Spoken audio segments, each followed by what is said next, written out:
नमस्कार मित्रों, मेरे YouTube चैनल एस्ट्रो गाइडेंस में आपका बहुत बहुत स्वागत है। पिछले कुछ दिनों में मैंने कुछ वीडियोस बनाए थे ज्योतिष के माध्यम से प्रश्नों को किस तरीके से सरलता से हल किया जाए। प्रश्नों से मेरा मतलब है कि कोई कार्य हमारा सिद्ध होगा या नहीं होगा, या कितने दिनों में हमारा काम हो जाएगा, या हम किसी काम को करने की इच्छा रखते हैं तो वो काम हमारा होगा या नहीं होगा, या लेट होगा या होगा ही नहीं, या जल्दी होगा या कितने दिनों में होगा। इस प्रकार के प्रश्नों को सुलझाने के लिए ज्योतिष में बहुत सारी विधियां होती हैं। कुछ विधियों की चर्चा अपन पहले कर चुके हैं, उन पर मैं वीडियो बना चुका हूँ। उसी क्रम में एक बहुत ही सरल विधि पर आज वीडियो बनाने जा रहा हूँ। उसमें किसी प्रश्न को हल करने के लिए आपको मुख्य रूप से जिन आंकड़ों की आवश्यकता होगी, पहले मैं उनके बारे में आपको बता दूं। सबसे पहले आवश्यक आंकड़ों में आपको दिशा की ज़रूरत होगी, डायरेक्शन। डायरेक्शन से मेरा मतलब है कि यदि कोई व्यक्ति आपको मिला, कहीं रास्ते में भी मिल सकता है, यात्रा के दौरान भी मिल सकता है, कहीं पर भी आपको कोई मिल सकता है।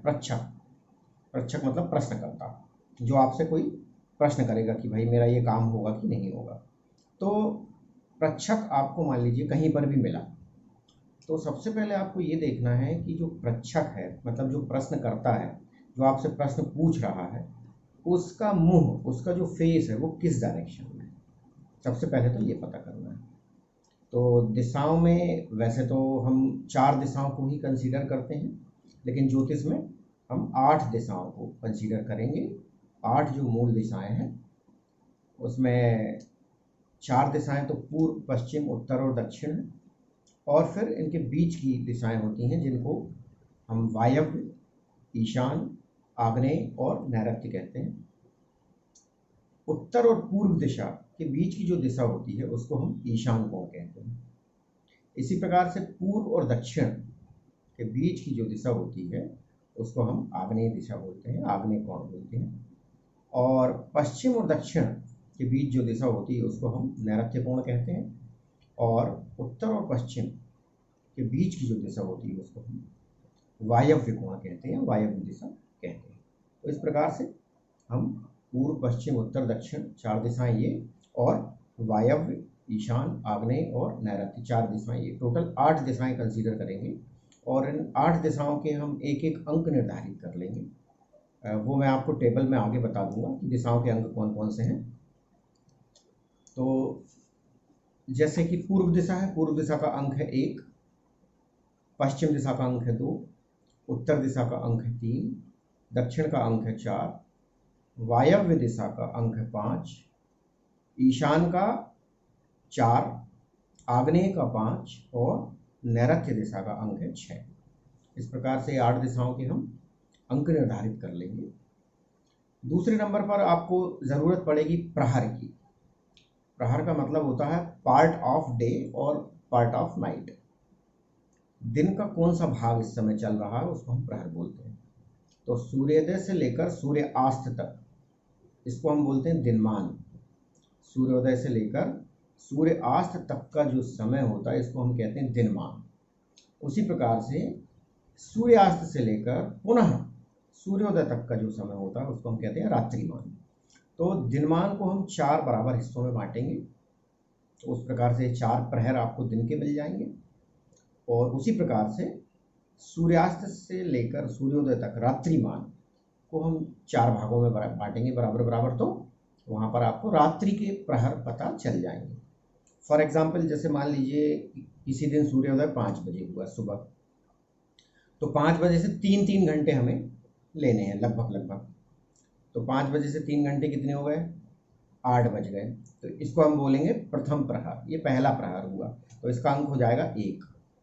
इसी प्रकार से 8 बजे से फिर 3 घंटे आगे चलेंगे हम, तो 8 बजे से लेकर 11 बजे तक ये हो जाएगा दूसरा प्रहर। फिर इसी प्रकार 11 बजे से लेकर 2 बजे तक इसको बोलेंगे हम तीसरा प्रहर। तो इसका अंक जो है वो हम लेंगे 3। और फिर आगे 3 घंटे सूर्यास्त तक, जब भी सूर्यास्त हो ये चौथा प्रहर हो जाएगा, तो उसका अंक हम लेंगे 4। तो इस प्रकार से दिन के भी आपको 4 प्रहर लेने हैं और रात के भी आपको 4 प्रहर लेने हैं, वो आप आसानी से निकाल सकते हैं, उसमें कोई प्रॉब्लम नहीं है। ये थी दूसरी बात। तीसरे नंबर पर जिन आंकड़ों की, जिस डेटा की आपको ज़रूरत पड़ेगी कैलकुलेशन के लिए, वो है वार। वार मतलब डेज हम हमेशा संडे से काउंट करते हैं। संडे मतलब 1, मंडे मतलब 2, और फिर इस प्रकार से आगे बढ़ते हुए शनिवार, सैटरडे मतलब 7। ये दिन के अंक हो गए।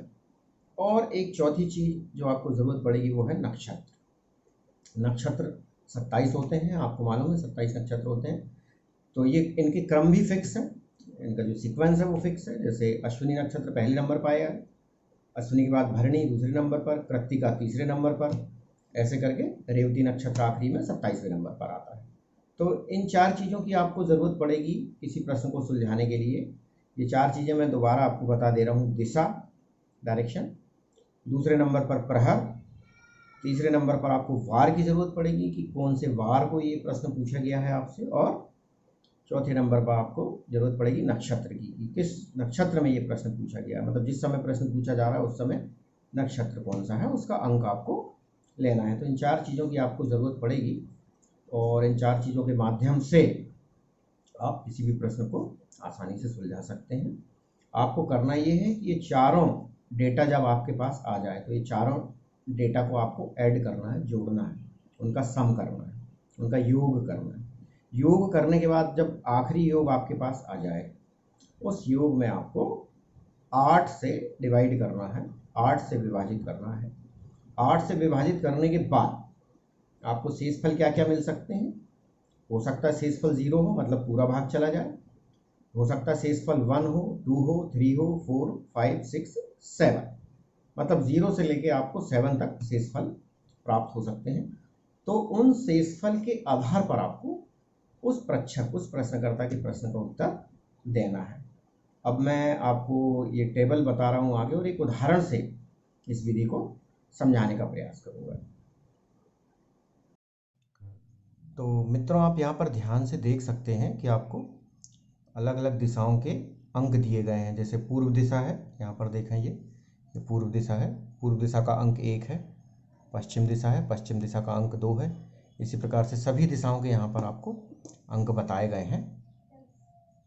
और अंकों के बाद आप देखेंगे कि यहाँ पर दिन और रात्रि के प्रहर के बारे में भी बताया गया है कि दिन में कौन सा प्रहर, कब से कब तक कौन से प्रहर रहेंगे। तो देखें आप यहाँ पर कि प्रथम प्रहर मतलब आपको एक संख्या लेनी है सूर्योदय से 3 घंटे तक। तो सूर्योदय से 3 घंटे तक प्रथम प्रहर कहलाएगा, दिन का प्रहर। और इसी प्रकार से सूर्यास्त से, यहाँ पर देखें आप, सूर्यास्त से 3 घंटे तक का जो समय होता है वो प्रथम प्रहर कहलाएगा।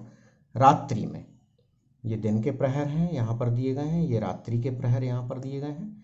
तो आप प्रहर की संख्या इस तरीके से निर्धारित कर सकते हैं। तो मित्रों, आपको इन आंकड़ों की ज़रूरत पड़ेगी। सबसे पहले आपको दिशा का अंक पता करना होगा, फिर आपको प्रहर का अंक पता करना होगा, वार का अंक, वार में आपको रविवार को प्रथम मानना है, रविवार के बाद सोमवार 2, मंगलवार 3, बुधवार 4, गुरुवार 5, शुक्रवार 6 और शनिवार 7। इसी प्रकार से आपको नक्षत्र का अंक लेना है। नक्षत्र की टेबल भी मैं आपको डिस्क्रिप्शन बॉक्स में दे दूंगा, तो वहाँ से आप नक्षत्र का भी टेबल देख सकते हैं, उसका अंक आसानी से ज्ञात कर सकते हैं। जब सभी चीज़ों का आपको अंक पता चल जाए तो उन सबको जोड़ दीजिए और योग में आपको 8 से भाग देना है। इतना काम आपको करना है। मित्रों, प्रश्न का उत्तर या परिणाम आपको शेषफल के आधार पर देना है। यदि शेषफल 1 बचता है या 5 बचता है तो ये कार्य शीघ्र सिद्ध होगा, मतलब जो आप काम करना चाह रहे हैं आपको उसमें जल्दी सफलता मिलेगी। यदि शेषफल 4 और 6 होता है तो 3 दिनों से 7 दिनों के अंदर, मतलब 1 हफ्ते में आपका काम हो जाएगा। यदि शेषफल 3 और 7 है तो इसका मतलब कार्य में विलंब होगा, कार्य आसानी से नहीं होगा। और यदि पूरा भाग चला जाता है, मतलब शेषफल 0 होता है या शेषफल 2 होता है, तो कार्य नहीं होगा। तो शेषफल के आधार पर हम इस तरीके से किसी कार्य की सिद्धि और असिद्धि की संभावना पता कर सकते हैं। अब इसको एक उदाहरण से हम समझने का प्रयास करेंगे।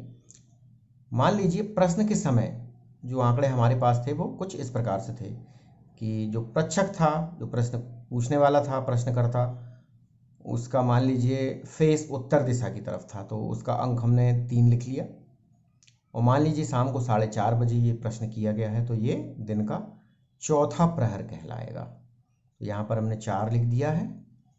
मान लीजिए उस दिन शनिवार था, तो शनिवार का अंक 7 लिखा हुआ है। और मान लेते हैं कि जो नक्षत्र है वो कृत्तिका नक्षत्र था उस दिन, जिस दिन प्रश्न पूछा गया।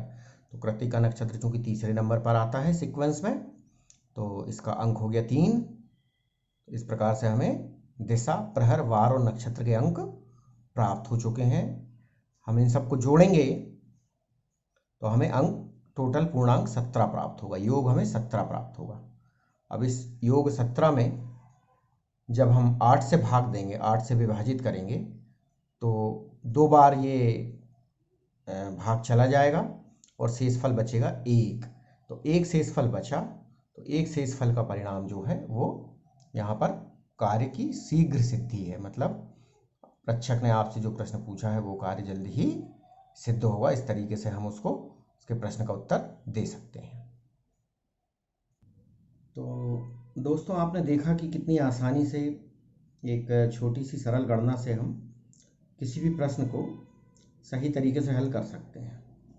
इस विधि की खासियत ये है कि चलते फिरते रास्ते में, यात्रा के दौरान, कहीं पर भी यदि आपसे कोई प्रश्न पूछता है तो आप तत्काल वहाँ पर ही थोड़ा सा गुणा भाग करके, कैलकुलेशन करके आसानी से उसके प्रश्न का उत्तर दे सकते हैं। आपको ये विधि कैसी लगी कमेंट बॉक्स में मुझे कमेंट करके ज़रूर बताइए। और इस तरीके के और भी वीडियोस में सरल तरीके से आपके सामने प्रस्तुत करता रहूँगा। आज के लिए इतना ही। धन्यवाद। जय श्री राम।